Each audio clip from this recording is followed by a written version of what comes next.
Yo, what's up, everyone? This is Versus. Thank you for joining for another episode of Party Starter Radio Live.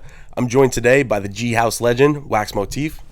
What's good, bro? How's everything? I'm good, thanks, man. Of course. Welcome to Amsterdam. Thank you. Did you just get into town today? No, I've been here for about 5 days now. Nice. Yeah, I had a few other shows in Europe, so we did those, and then we had like a week to kill, basically. So Nice. early. Yeah. A little bit of downtime before the craziness all week. Yeah, it's been good actually. Yeah. Even us, we were in Sweden last weekend for 2 shows, trying to get adjusted to the time difference, and it's like running on 3 hours of sleep every night, barely falling asleep. Like, Yeah, it's pretty brutal, huh? Yeah. Like you end up not going to bed till like 4 or 5 a.m. just because of the time difference. So by default, yeah, we were saying that the other day. I'm like, damn, this is just a little week and a half, 2 week run. I can't imagine 6 months in a row. It's like, it's one side of it I don't think people really get to see all the time. But what have you been doing just kind of in your free time while you're in Amsterdam and just kind of chilling around? yeah, I mean, I've been here a few times, so I've kind of done all the touristy things. So Yeah. just doing like regular stuff, like bit of shopping, just like went to Albert Market, and, like, Nice. getting food and stuff, and like seeing some friends. So nothing like crazy, Yeah, yeah. just regular stuff. What do you like to do in your free time when you're not working on music or? I mean, to be honest, like I haven't had a lot of free time outside of this trip. Yeah, So, I mean, really it's been just sleeping and like trying to like catch up on that. for sure. But yeah, I mean, mainly shopping on this trip because the dollar's so good right now. Yeah. it's like you can almost shop with no consequences. So Exactly. It's been great. I saw the same too. Yesterday we walked for coffee. We went to the right, there was a hype shop. We went back to the left, there was a hype shop. I'm like, you guys just trying to drain me here? Like, come on. For real. Like, yeah, I'm loving it. That's awesome. Are you a sneakerhead or anything? Like when you go shopping, is there something that, like, if you're gonna grab something, you always grab? I mean, I always like sneakers. So I just got a new pair yesterday. Oh, fire. These guys. Fresh whites right there. Yeah, exactly. But I don't know, nothing in particular. Like clothes, like hype stuff, like everyone else. But yeah, mainly sneakers and like I don't know, t-shirts. I go through a lot of t-shirts. Yeah. Like, fuck, man, just DJing. Like you end up wrecking shirts all the time. I Yeah. get pretty sweaty, so Same always here. need tons of t-shirts. I always have 2 or 3 on deck. I'm just like, the Yeah. other night I had to switch mid-set. She's like, dude, you won't? I'm like, no, I will because I'm drenched. Like, trust me, I yeah. will right now. Nah, I always need a fresh shirt for after I play. So, Yeah, I felt bad. People are coming up to hug me. I'm like, kind of like Brazilian. I'm like, I don't know if you want a hug right now. Like, trust me, this is for the best of you. But like you said, man, I mean, it's been crazy busy. Like, I'm sure for you, like, was there one point over the last couple of years that you really saw it like really kick-started and it got to that point of just madness? Yeah, I guess like right before the pandemic was like kind of the worst timing actually. Yeah, So I feel like right before the pandemic, it was starting to hit for me like in a pretty serious way, and then we had like a year and a half of lockdown pretty much. So that kind of like, I mean, it put a break on it for sure. yeah, But just spending the time like continuing to work and continuing to like build a fan base and stuff. I think I did okay coming out the other side. So sure. yeah, pretty much since we've come back, I've been touring almost nonstop. So yeah, I think like the last month, for instance, I've been home maybe like 4 days, 5 Damn. days. So yeah, it's hard to get studio time in, which is kind of what I'm sort of craving right now. For sure. Just that like serious studio time of a couple days, kind of. Yeah, I'm not like the kind of guy where it's like you go home for like 2 days and like get a ton of shit done. Like, Yeah. kind of need like at least a week, For maybe sure. more. So yeah, that's been challenging. Just to keep the output like, constantly going. For sure. But at the same time, it's like you kind of need the shows. You need to be touring. So it's been a good chance to, I guess, test a lot of stuff. Definitely. Live. So yeah, but I saw even the other day you were testing something, I think, in Miami. I'm testing stuff all the time now, just Yeah. because like the only times I play is like those shows. So Yeah. there's no other moment to really test them. So it's kind of like a blessing and a curse, because then like it gets out there as well, or like we end up posting content with it, or kids are posting content with it. Yeah. And maybe it's not even finished yet. Yeah. But it's fine. I think it's part of the process now. Like, it's almost like a gauge as to whether something's going to be good or not. Yeah. So, yeah. How have you seen, I mean, so two things. One, have you seen a huge difference in the output that's needed since the pandemic? Yeah. I mean, every artist is like approaches it pretty differently, but Yeah. I think if you look at like the more successful guys from the last 12 months, it's like really high output. Yeah. You know, like 10, 15 tracks a year type thing. Like whether it's a remix or an original, just kind of like an individual Spotify release. But that being said, there's people that kind of do a lot less. Like, I mean, Dom Dollar, I think, is a really good example. He's like a good friend of mine. And like, I mean, from between San Francisco and Miracle Maker, there wasn't really a lot, you know? Yeah. So I don't really know like what the right strategy. It's almost like both ways work. It's just like what works for you, I guess. So. For sure. Another thing I noticed too, this year was my first EDC, and we were like going by the art carts, and we literally saw you pop up for like a fan meetup. Yeah. And it was like, I don't know if someone was like playing music or they were just partying to like the art cart at that moment because we were walking by, but you were dead center, everyone's going crazy, and it was really dope because like I don't know if you had tweeted it or it was just like it was supposed to be a meetup like that, but to see you in the middle of the festival, and I think you were playing that day too, to just take the time and ground yourself and spend that time with the fans and stuff, it really goes a long way. And I think like even when I spoke to Data Life when we were in Miami, he was talking about that with like the whole Dataland concept and people showing up in banana costumes and them never expecting that, and then it turned into world records and turned into pillow fights. And it's like, you know, for him to give that moment for the fans, he said he sees it just tenfold really go back into the brand and go back into what you're trying to kind of create.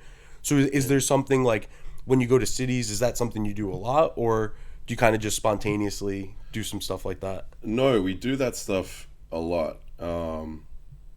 Like I think he's right. Like it like putting that time in and stuff, it does like come back, you know. It does kind of strengthen your brand. For me, it's like feels more organic than us like setting it up. Kind of started during the pandemic when I set up like, well, I didn't set up a Discord, but like my fans set up a Discord. Yeah. And then I'd be in there chatting a lot, and basically we organize the meetups through Discord. Oh, so you basically like jump in on the day and find out when and where we're going to be doing a meetup. Dope. And we even do things like for Hard Summer, like I had like 30-40 fans like all staying together, like pretty much. And so we rented like a bus, like to drive them from Hard Summer, from their Airbnb to Hard Summer and back for both days. Damn. So yeah, it's little things like that, but they don't feel really forced for me. It just feels like part of my brand now in a way. Yeah.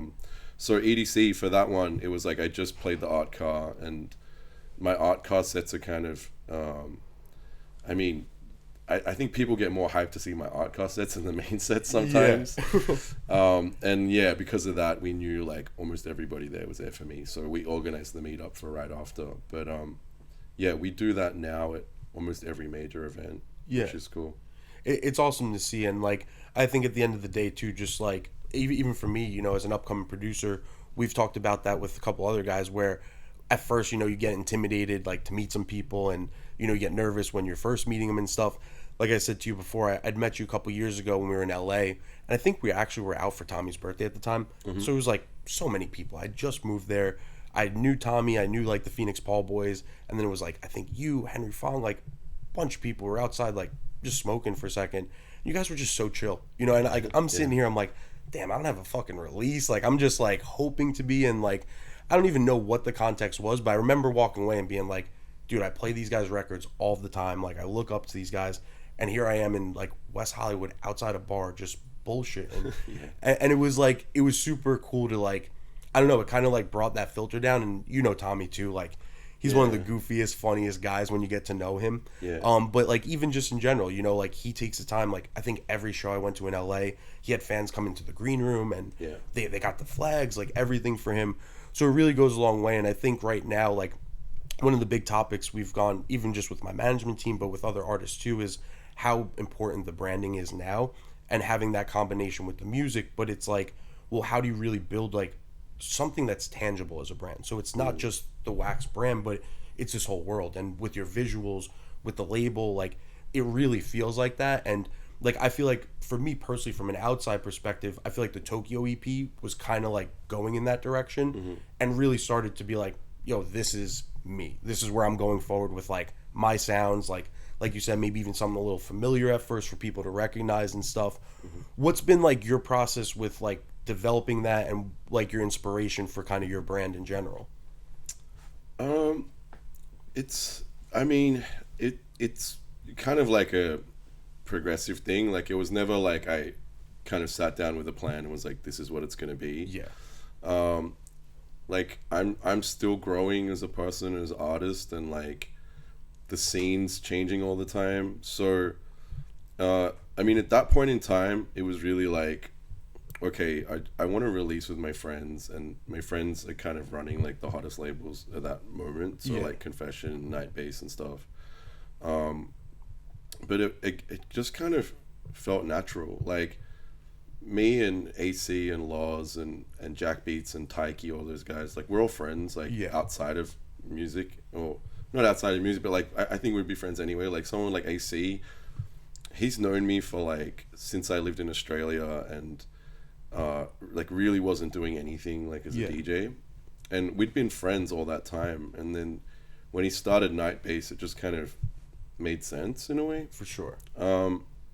I think now in this current period, I'm starting to like, I think when you're a younger artist, you don't have a lot of power or leverage or control over things. You're trying to just find the space you can fit in, and capitalize off that. But now I'm in a different position, and I can actually steer my career a little better, and navigate like, okay, I want to play at this club in this city, or I want to do this festival in this city, and kind of design it a bit better.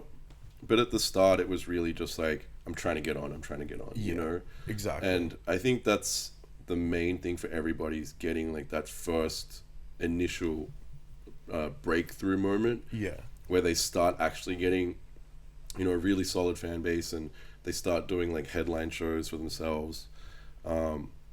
So just trying to get to that, and that period was just trying to get to that. Like, okay, Tchami and AC are doing their thing, like we got to like kind of get in on that moment.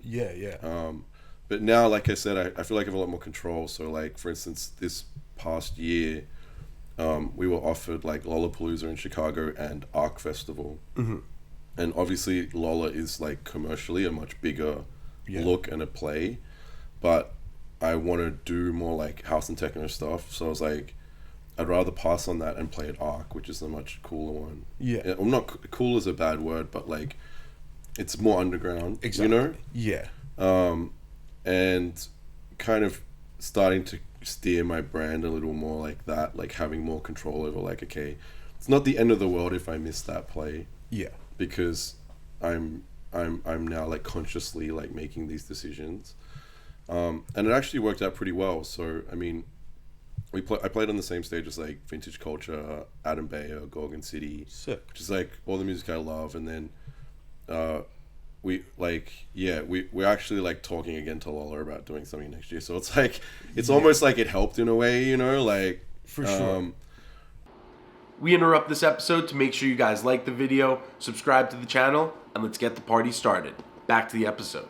But yeah, I think it's just finding your footing as a young artist, and then kind of being able to go from there. And like, okay, that's been something like, even coming into ADE, when I was talking with my team, that was kind of like, well, what's really the goal walking out of here? And that was the biggest thing with the labels was, okay, when we walk out, I really want them to see like where we want to go, what the brand's supposed to be, what our vision's going to be, and in some sense like kind of put our foot down in it, because it's really nice, especially with the bigger ones. I've had a couple spin-in releases, I've done stuff with Revealed, they've all been really good, and it's been a great platform, but it's kind of like what you do with it at this point.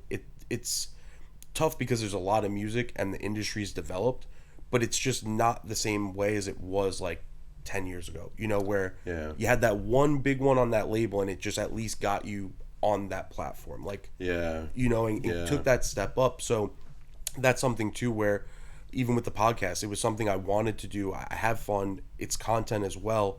And it's something, like you said, that just doesn't feel forced. Yeah. And that's kind of that line of like, okay, well, how do we appease? How do we grow? But also like show what we want to do early, you know, and at the same time, you got to take opportunities. You got to just get your name out there and everything as well. Was that kind of a little bit of your thought process too of starting your own label and, you know, like releasing other artists now as well?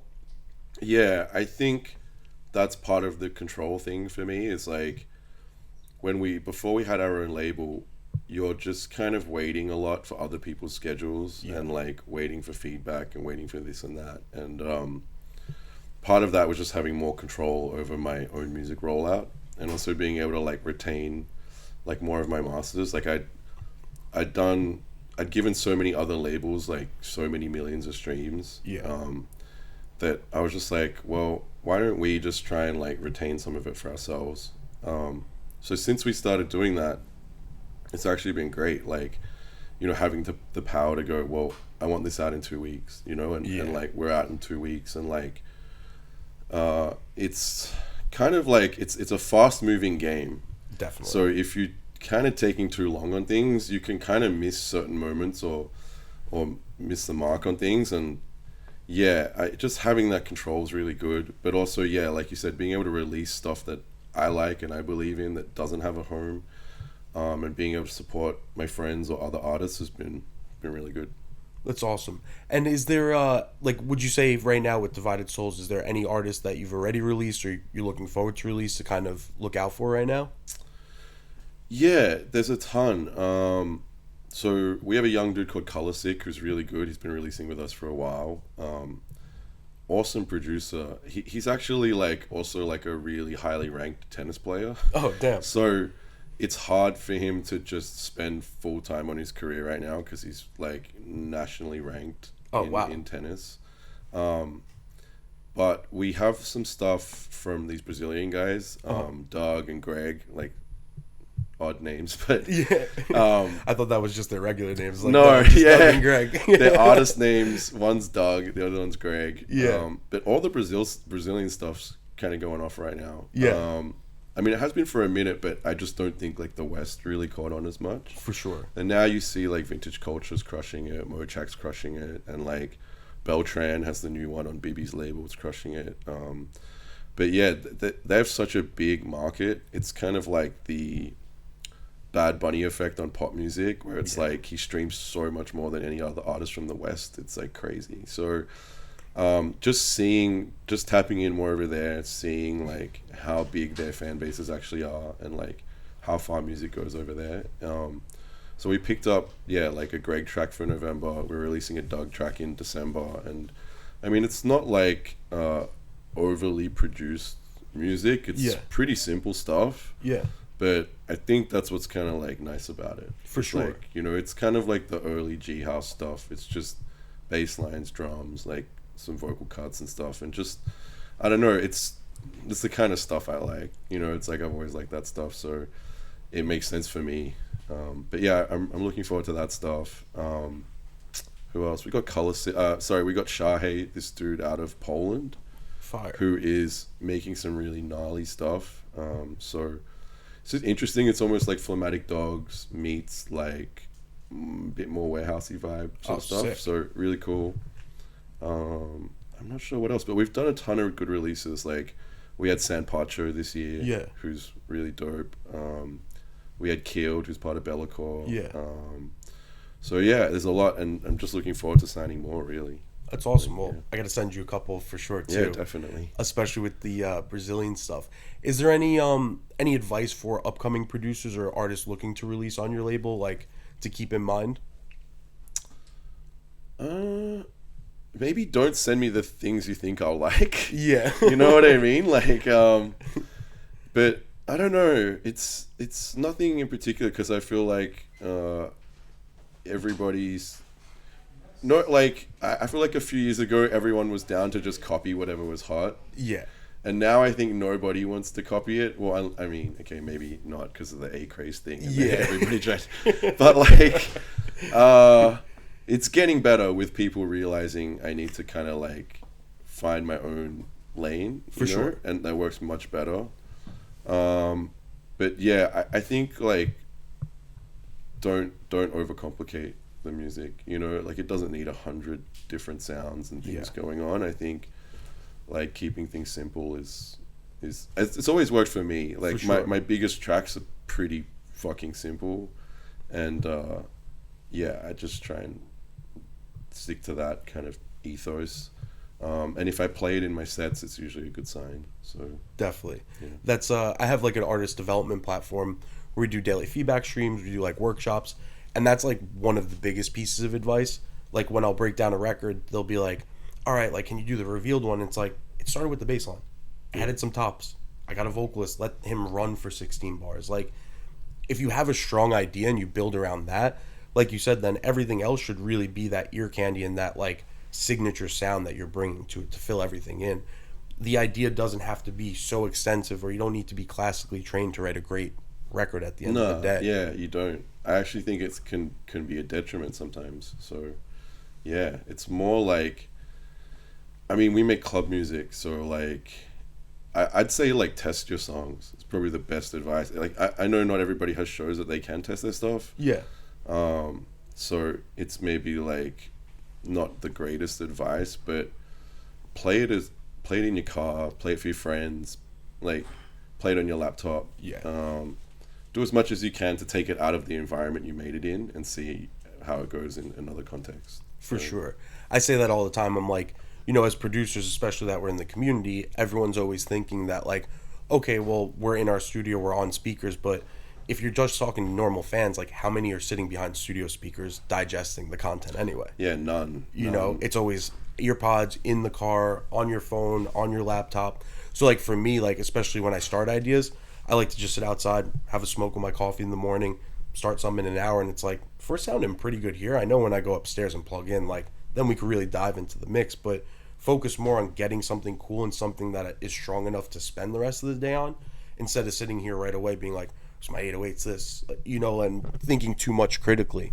Now the last couple months, I got to bring it up, especially too. It's one of my favorites right now. I've been playing it every set. What was kind of the inspiration, and how's it been with Bump Bump Bump releasing? Have you seen a huge influx lately? Yeah. I mean, that was a little A-Craze inspired, I guess. Yeah. But it wasn't anything that was meant to come out, to be honest. Like, I kind of just made it just fucking around. Like, yeah. Like, almost like a joke, really. And I would play it. People keep asking me for it. It's kind of like Wet. Wet was the same. It wasn't anything that was meant to come out. And then, it just kept getting, like, it didn't get a lot of DJs like response, but it got a lot of like fan response. Yeah. And that's when I usually like, I'll like listen to my fans. Like, you gotta like kind of pay attention to the signals sometimes. And it's not something that I thought was gonna fit into my release plan, but we were just like, let's just run it. Yeah. And it actually turned out pretty well. So, bro, it's fire. Yeah. We were at Day Club for Fisher, and we were all chilling, and I don't know if it was at the end of Fisher's set or the resident that came on after started with it. Oh, cool. And I turned and like my manager Shazammed it. I was like, who the fuck was it? She was like, Wax. I was like, good for him, man. Like, literally, this is fucking gas. Like, good for him. Yeah. And it's been on repeat since. Like, even last weekend in Sweden, it was like, the tech stuff works, but you kind of need that familiarity. Yeah. Because a lot of those clubs have multiple rooms. So they're like, if you don't have something that catches their attention that they can party to, they could go in another room and sing like 2000s hip hop, and that will be packed. Or they'll go upstairs and it's, you know, something else. So it was just one that right away, as soon as it came on, like, you saw the shift in attention and people repeating it, and the beat drops and everyone's just like, all right, time to get down here. But I wanted to thank you so much, man, for coming out, taking the time to do this. Yeah, no worries. What's the, I'm sure Instagram, all socials is at Wax Motif? Yeah, all socials is at Wax Motif. So yeah, follow, subscribe. Awesome. Yeah. And anything right now for people to be looking out for, or? We're just working on my next release now. But I've been posting it. It's called No Standing. It's sick. It's the one that samples the pack function. Oh yeah, you know that one and that original. So yeah, we're just working out where to put that out now, but that's probably next. Awesome, man. Yeah. Well, I look forward to seeing that one released. I'm sure that will be on all this different systems around the country and around the world. But thank you guys for all tuning in to another episode of Party Starter Radio Live. Again, huge shout out to Wax for taking the time and sitting down with us. Huge shout out to the Pillow Bar or to the Pillow Hotel in Amsterdam. We're sitting here at the Fitz Bar. If you guys are in Amsterdam, you can head to the description in the details of this video. We have a good discount code. Just mention Party Starter Radio Live. You guys can come stay here. Really, really awesome. Really great hospitality here as well. Thank you guys for tuning in. You can follow me at Versus Music Official, and you can follow the podcast at Party Starter Radio. Until next time, peace out, everyone. Suck my fuck. Perry Winkle, Terry, Cody, Cherry, yes,